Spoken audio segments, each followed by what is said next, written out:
बिस्मिल्लाहिर्रहमानिर्रहीम। अस्सलाम वालेकुम नाज़रीन, आप यूट्यूब चैनल देख रहे हैं। मैं इमरान खान हूँ। सबसे पहले आज शहीद अरशद शरीफ साहब का केस लगा था और ये case supreme court of Pakistan में लगा।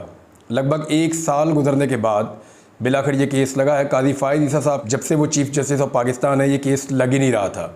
उन्हें बारहा कहा गया, बार बार उनको बताया गया, क्योंकि इससे पहले ये केस जो है वो 5 रुकनी बेंच सुन रहा था और ये केस गुज़िश्ता साल सुना गया था। 1 साल से ज़्यादा वक्त गुजर गया है, दोबारा ये केस लगा ही नहीं था।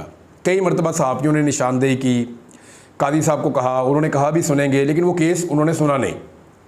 लेकिन अभी कादी फ़ाइज़ ईसा साहब ने ये केस लगा दिया अचानक से, और ये केस लगाया और इसमें जस्टिस मंसूर अली शाह साहब की, जो आने वाले चीफ़ जस्टिस ऑफ पाकिस्तान है, उनकी सरबराही में एक बेंच बना दिया 3 रुकनी।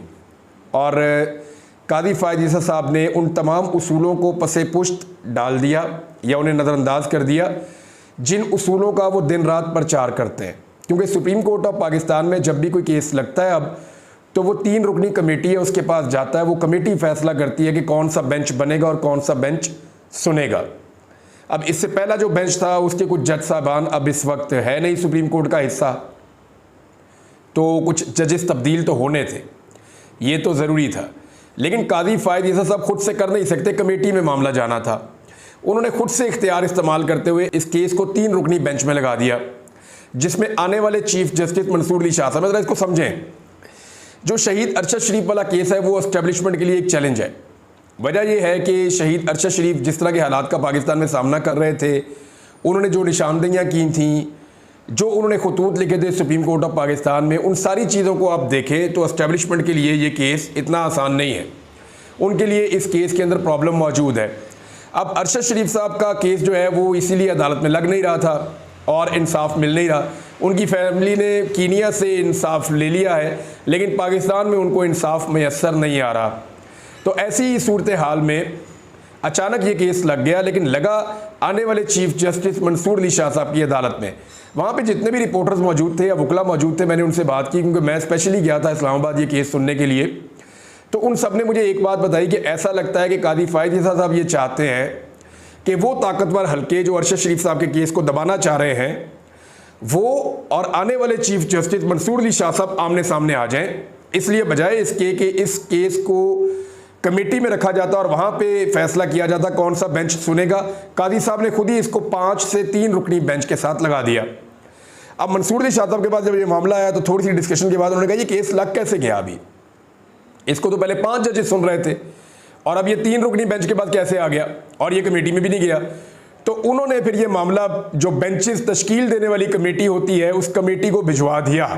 अब वहाँ सहाफ़ी ये कह रहे थे कि ये एक्चुअली एक गेम हुई है और आने वाले चीफ जस्टिस और एस्टेब्लिशमेंट के दरमियान कोई प्रॉब्लम शायद पैदा करने की कोशिश की गई है। इस तरह की बातें वहाँ पे हो रही थी अदालत में, और अरशद शरीफ साहब की फैमिली भी पहुँची, वो भी हैरान थे कि ये क्या हो रहा है, कैसे हो रहा है।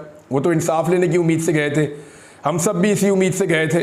लेकिन वहाँ ये नुकता उठाया गया कि जो नाम दिए गए हैं अदालत के अंदर, उन नामों को बुलाकर तहकीकात की जाए, जिनमें इमरान खान साहब का नाम भी है, मुराद सईद साहब का नाम भी है, फैसल वाडा ने क्योंकि स्टेटमेंट दिए थे उनका नाम भी है, मेरा नाम भी है, कि इन लोगों को बुलाएं और बुलाकर पूछें ये क्या जानते हैं शहीद अरशद शरीफ के कत्ल के हवाले से।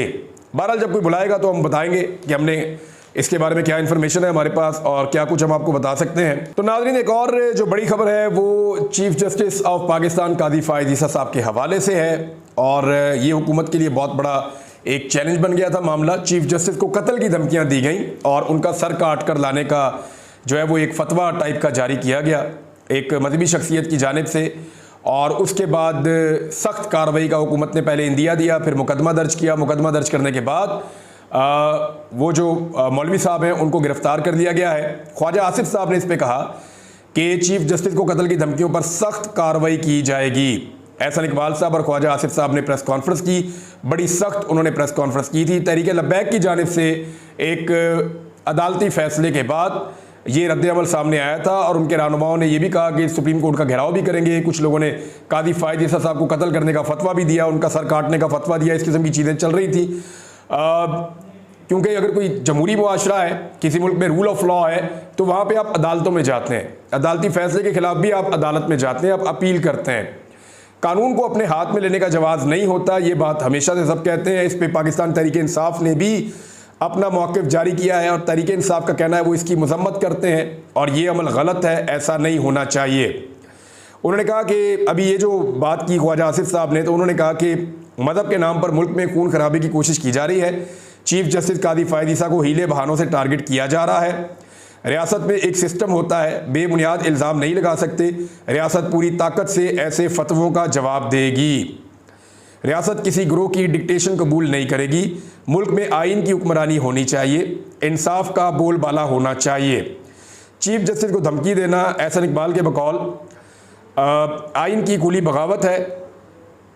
सज़ा और जज़ा का इख्तियार सिर्फ अदलिया के पास होता है। किसी ग्रोह को ये इजाज़त नहीं कि वो किसी के कत्ल के फतवे जारी करे। दहशतगर्दी, खुदकुश हमले और फतवेबाजी का इस्लाम से कोई ताल्लुक़ नहीं। इन अनासर के खिलाफ कानून पूरी कुव्वत से हरकत में आएगा।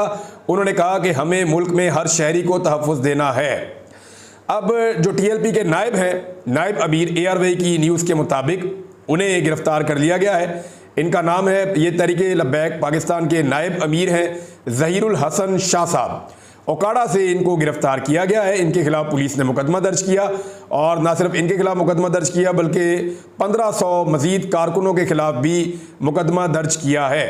ARY की खबर के मुताबिक एहतजाज के दौरान ज़हीरुल हसन शाह ने अदलिया के खिलाफ नफरत फैलाई। TLP नायब अमीर ने जस्टिस काजी फ़ायद ईसा का सर लाने वाले को 1 करोड़ रुपया देने का ऐलान किया था। ये है जनाब खबर, और इसके ऊपर जब डेवलपमेंट होगी हम आपके साथ शेयर करेंगे। बहरहाल हुकूमत ने भी इसके ऊपर ये मौक़िफ़ लिया। अपोजिशन अगर पाकिस्तान तहरीक इंसाफ की बात करें तो उन्होंने हुकूमती मौक़िफ़ की तायीद की है और उन्होंने इसके ऊपर बजाय सियासत करने के उन्होंने कहा जी, और कादी फ़ायद ईसा साहब से हालांकि उनके बड़े इख्तलाफात हैं, लेकिन इसके बावजूद उन्होंने कहा कि आइन और कानून में इसकी गुंजाइश नहीं है। ये पाकिस्तान तहरीक इंसाफ ने मौक़िफ़ इस बारे में रखा है।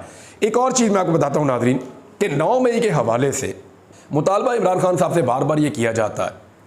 यानी अगर आप ISPR की प्रेस कॉन्फ्रेंस सुने या जो सहाफ़ी इस्टेब्लिशमेंट की तरफ से मुतालबात या ख़बरें लेकर आते हैं उनकी अगर आप बातें सुने तो पता चलता है कि इमरान खान साहब से एक डिमांड है कि वो 9 मई की ज़िम्मेदारी कबूल करें और 9 मई की ज़िम्मेदारी कबूल करके उसके ऊपर माफ़ी मांगें। ये उनसे एक मुतालबा है। लेकिन दूसरी तरफ जो है वो पाकिस्तान तहरीक इंसाफ का रद्द-ए-अमल कुछ और बता रहा है। इमरान खान साहब बड़ा वज़ाहत के साथ कहते हैं जी आप कमीशन बना दें और इंक्वायरी करवा दें, सुप्रीम कोर्ट को बोलकर एक इंडिपेंडेंट इंक्वायरी करवाएं और जो CCTV फुटेज है वो सामने लेकर आए। CCTV फुटेज में आपको सारे बंदे मिल जाएंगे कि कौन उस वक्त क्या कर रहा था और किस जगह पे क्या हो रहा था, किसकी कितनी रिस्पॉन्सिबिलिटी है। इमरान खान साहब ये मानने को ही तैयार नहीं है कि उन्होंने 9 मई किया है। वो ये कहते हैं नहीं, ना मैंने किया ना मेरे लोगों ने किया। वो इसको एक साजिश के तौर पर देखते हैं, फॉल्स फ्लैग ऑपरेशन के तौर पर देखते हैं कि ये सब हमें फंसाने के लिए किया गया है। और उनका ये दावा है कि अगर CCTV फुटेज सामने आएगी तो पता चल जाएगा कि इसके जिम्मेदारान कौन है। हमारे कारकुन तो नहीं है, उनका ये दावा है, या हमारे लीडर्स नहीं है। कम से कम इसके ऊपर तो वो शोर शाट बात करते हैं इमरान खान साहब। 9 मई में इमरान खान साहब को जिन मुकदमात में फंसाया गया था वो तो मुकदमात बढ़ गए, वो साबित नहीं हो सकता। अब तो वो डिस्चार्ज के लिए उनको जाना चाहिए ताकि मुकदमात इमरान खान साहब के खिलाफ जो है 9 मई वाले वो ख़त्म हो जाएँ। अब कुछ एक्टिविटी देखते इमरान खान साहब का अपना मुतालबा है कि जुडिशल कमीशन बनाया जाए। दूसरा देखें, सेम टाइम में बजाय इसके ऊपर माफ़ी वाला या गलती कबूल करने वाला मामला जो है वो करने के तहरीक इंसाफ ने 2 बड़े फैसले किए हैं। एक तो खैबर पख्तूनख्वा की हुकूमत ने खैबर पख्तूनख्वा के चीफ जस्टिस को लेटर लिख दिया है कि खैबर पख्तूनख्वा की हद तक तो एक जुडिशल कमीशन बनाया जाए जो इस सारे मामले की तहकीकात करे और जो हकायक है उनको सामने लेकर आए। एक चीज़ तो ये क्लियर हो गई। दूसरा, खैबर पख्तूनख्वा में इमरान खान साहब की हदायत पर एक फ़ैसला किया गया है कि जो मखसूस नशिस्तें हैं पाकिस्तान तहरीक इंसाफ को जो मिलनी है, उनमें जो लोग शहीद हुए हैं 9 मई को पाकिस्तान तहरीक इंसाफ के, जो लोग 9 मई को जो जांबक हुए हैं उनकी जो बेवाएँ हैं उनको ये सीटें दी जाएंगी प्रायोरिटी पे। यानी सबसे पहले जो शहीद होने वाले पाकिस्तान तहरीक इंसाफ के कारकुनान हैं उनको ये सीटें दी जाएंगी। ये फैसला पाकिस्तान तहरीक इंसाफ ने किया है और इसकी खबर भी छप चुकी है। मुफ्ती राग़िब नईमी साहब हैं, अल्लामा राग़िब नईमी साहब, उनका भी स्टेटमेंट आया है जामिया नईमिया लाहौर से। उन्होंने कहा कि किसी को वाजिबुल कत्ल करार देना गैर शरई और गैर कानूनी है। नाज़रीन, एक और ख़बर है और ये जमात इस्लामी के धरने के हवाले से खबर है। जमात इस्लामी ने कहा कि अब कराची में, पेशावर में और कोयटा में भी 2 दिन के बाद हम एहतजाज शुरू कर देंगे। यानी जमात इस्लामी प्रेशर और दबाव बढ़ा रही है। वो ये कोशिश कर रही है कि हुकूमत जल्दी उनके मुतालबात माने और फिर वो अपना धरना वाइंड अप करें। मेरे ख्याल में मुज़ाकरात चल रहे हैं और बीच का रास्ता निकलना इसलिए मुश्किल है कि जमात इस्लामी जो डिमांड कर रही है वो इतना बड़ा है कि हुकूमत को IMF की सारी शराइत से दस्तबरदार होना पड़ जाएगा अगर उन्होंने जमात इस्लामी की बात मानी तो। यानी इस वक्त इकॉनमी की वो सूरत हाल हो चुकी है कि वज़ीर ख़जाना अपने मुंह से कह रहे हैं कि कुछ नहीं बचा, ये हुकूमत अपने मुंह से कह रही है कि जहर खाने के पैसे नहीं है। ऐसी सूरत हाल में हुकूमत ना तो अपने अखराजात कम करने के लिए तैयार है, ना ही रिफॉर्म्स लाने के लिए तैयार है, और IMF के मुताबिक उन्होंने बजट बनाया है। अगर वो इसके अंदर तब्दीली करते हैं तो IMF के साथ इनका मुआहदा भी खतरे में पड़ जाएगा। कुछ फैक्ट्स हैं, मैं अगले वीलॉग में आपके साथ शेयर करूंगा। बड़े अजीबोगरीब इंकशाफात हैं इकॉनमी को लेकर। जो चीज़ें मैं आपके सामने रखा हूँ वो आपकी आंखें खोलने के लिए काफ़ी होंगी, लेकिन अगले वीलॉग में मैं ये सारी चीज़ें आपको बताऊंगा। अभी मैं आपको ये बता देता हूँ कि एक बच्ची गिरफ्तार हुई थी पाकिस्तान तहरीक इंसाफ की, अरूबा उसका नाम था, सैयदा अरूबा। उसने अपने वालिद को हौसला दिया, उसने कहा बाबा रोने वाला काम नहीं करना, और उसका ये जुमला जो है वो पूरे पाकिस्तान का टॉप ट्रेंड बन गया। हर तरफ लोग इसके बारे में बात कर रहे थे। तो पाकिस्तान तहरीक इंसाफ के वर्कर्स ने एक नई मिसाल कायम की है रेजिलियंस की और जबर को सहने की, बर्दाश्त करने की। बहरहाल अरूबा को उठाया था तो पता चला था और बहुत प्रोपेगेंडा किया गया PMLN के अकाउंट से। हमारे कुछ साफ़ी दोस्त भी कह रहे थे और बाकी लोग दानिश्वर भी कह रहे थे कि जनाब 11 लाख अकाउंट ये लड़की चलाती है। तो अगर ये 11 लाख अकाउंट चलाती है तो इस तरह की 4 लड़कियां अगर हायर कर दी जाएं बाकी पॉलिटिकल पार्टी की जानिब से तो वो तो इमरान खान का मुकाबला करने के काबिल हो जाएंगे या उससे आगे निकल जाएंगे। तो 11 लाख अकाउंट इसके खाते में डाले थे, अदालत के अंदर एक अकाउंट भी ऐसा लगता है साबित नहीं कर पाए। यानी 11 लाख तो बहुत दूर की बात है, 11,000 साबित कर देते, 1100 साबित कर देते, 111 साबित कर देते, या चलो 11 अकाउंट ही साबित कर देते, अदालत में कुछ साबित कर ही नहीं पा रहे। तो वहाँ पे उनकी ज़मानत हो गई है और जुडिशल मजिस्ट्रेट इस्लामाबाद शबीर भट्टी साहब ने 50,000 के मुचल्लकों के एवज़ उनको ज़मानत दे दी है और अब वो ज़मानत करके जो है वो अपने घर। तो ये है जनाब सारे दिन का प्रोपेगेंडा, 24-48 घंटे प्रोपेगेंडा करने के बाद इस केस में से ये निकला। और वो जो पाकिस्तान तहरीक इंसाफ के वर्कर जंजुआ साहब के ऊपर उन्होंने बेशुमार हथियार डाल दिए थे, बम डाल दिए थे, डेटोनेटर डाल दिए थे, उनको भी जुडिशल कर दिया गया है। 1-2 दिनों में उनकी भी ज़मानत हो जाएगी। तो चीज़ें अब आपके सामने है कि कितनी तेज़ी से बदल रही हैं। एक और बड़ी इंपॉर्टेंट खबर है, कूड़ा टैक्स लगाने का फैसला किया गया है पंजाब में। हद हो गई वैसे, कूड़ा टैक्स हमने पहले कभी नहीं सुना था। ये आपसे कैसे वसूल किया जाएगा, ज़रा ये सुन लें आपके फैसला क्या हुआ है। अभी कैबिनेट इसकी अप्रूवल भी दे देगी, हो गई तो फिर आपको ये टैक्स देना पड़ेगा। गांव में चले जाएंगे तो 5 मरले का घर 200 रुपया देगा महीने का, 10 मरले या 1 कनाल का घर 400 रुपया देगा, छोटी दुकान जो है वो 300 रुपया देगी, और कारोबार जो दरमियाने दर्जे का है वो 700 रुपया देगा कूड़ा टैक्स, और इसके अलावा बड़ा जो कारोबार है वो 1000 रुपया देगा। फिर आप शहर में आ जाएं तो शहर में 300 रुपया छोटा घर 5 मरले वाला, बड़ा घर जो है वो 500 रुपये से लेके 2000 तक, ये घर जो है वो 1 कनाल तक है।